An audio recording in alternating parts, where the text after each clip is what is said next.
Meanwhile, Mike, lots of conversation today about where the Falcons are and who is visiting. Now, Jalen Carter reportedly set to visit the Falcons. We're talking about AR. That is Anthony Richardson. He's going to visit the Falcons on Tuesday, quarterback at Florida.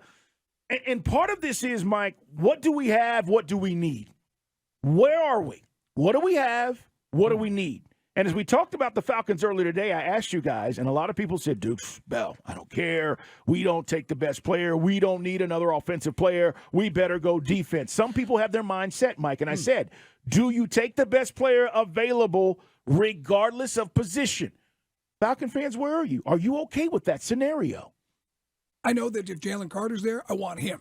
I know that if Will Anderson's there, I want him. I know that if Tyree Wilson is there and those other guys aren't there, I want him.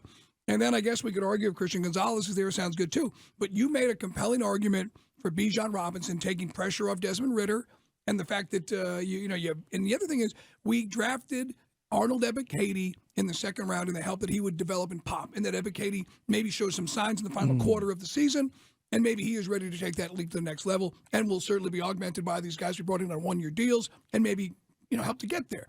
So I get it. Yes, edge rusher is probably the number one need on this team because these guys are on one-year deals. But you did spend some draft stock on dudes over the years. Okundeji, D'Angelo Malone last year, and I just mentioned Ebiketie. So maybe edge rush isn't the priority we think it is to these guys. To these guys, to our front office. Maybe they're looking at this a little bit differently. Let me ask you where you're at on Jalen Carter because, listen, whether they're visiting or they're not, or they're going to be seemingly more interested in him or not, I still don't think they take him, Mike. I'm still reluctant to tell Falcon fans that if he's there, this is what's going to happen.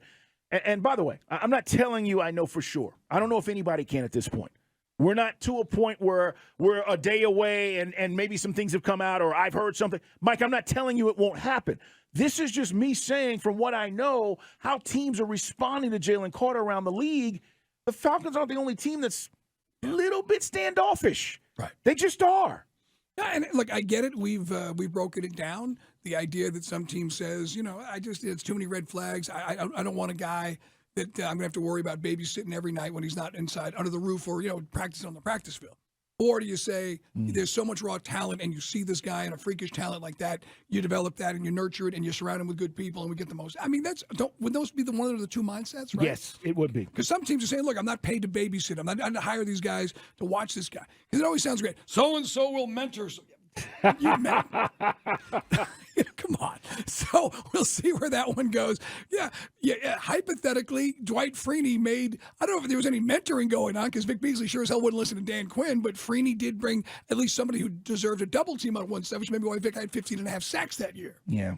But as far as Jalen Carter, I'd still take him. If he was there at 8, Carl, I would still take Jalen Carter. Well, that's the thing. Like what we want or feel like we should do may not be what the team feels like they should do. And if you're saying, well, what's the big holdup? Like, what's the deal?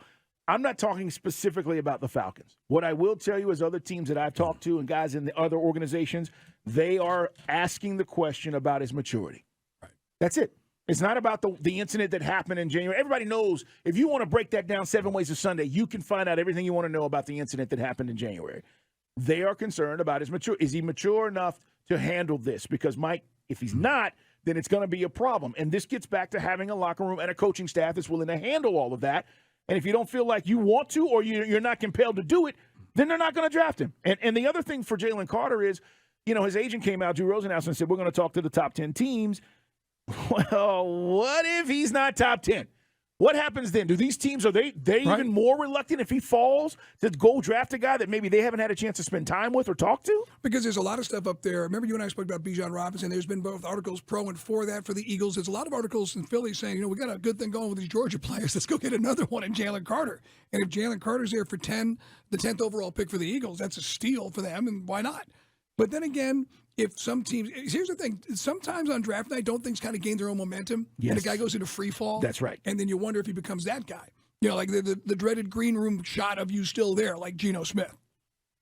I hope that doesn't happen for him.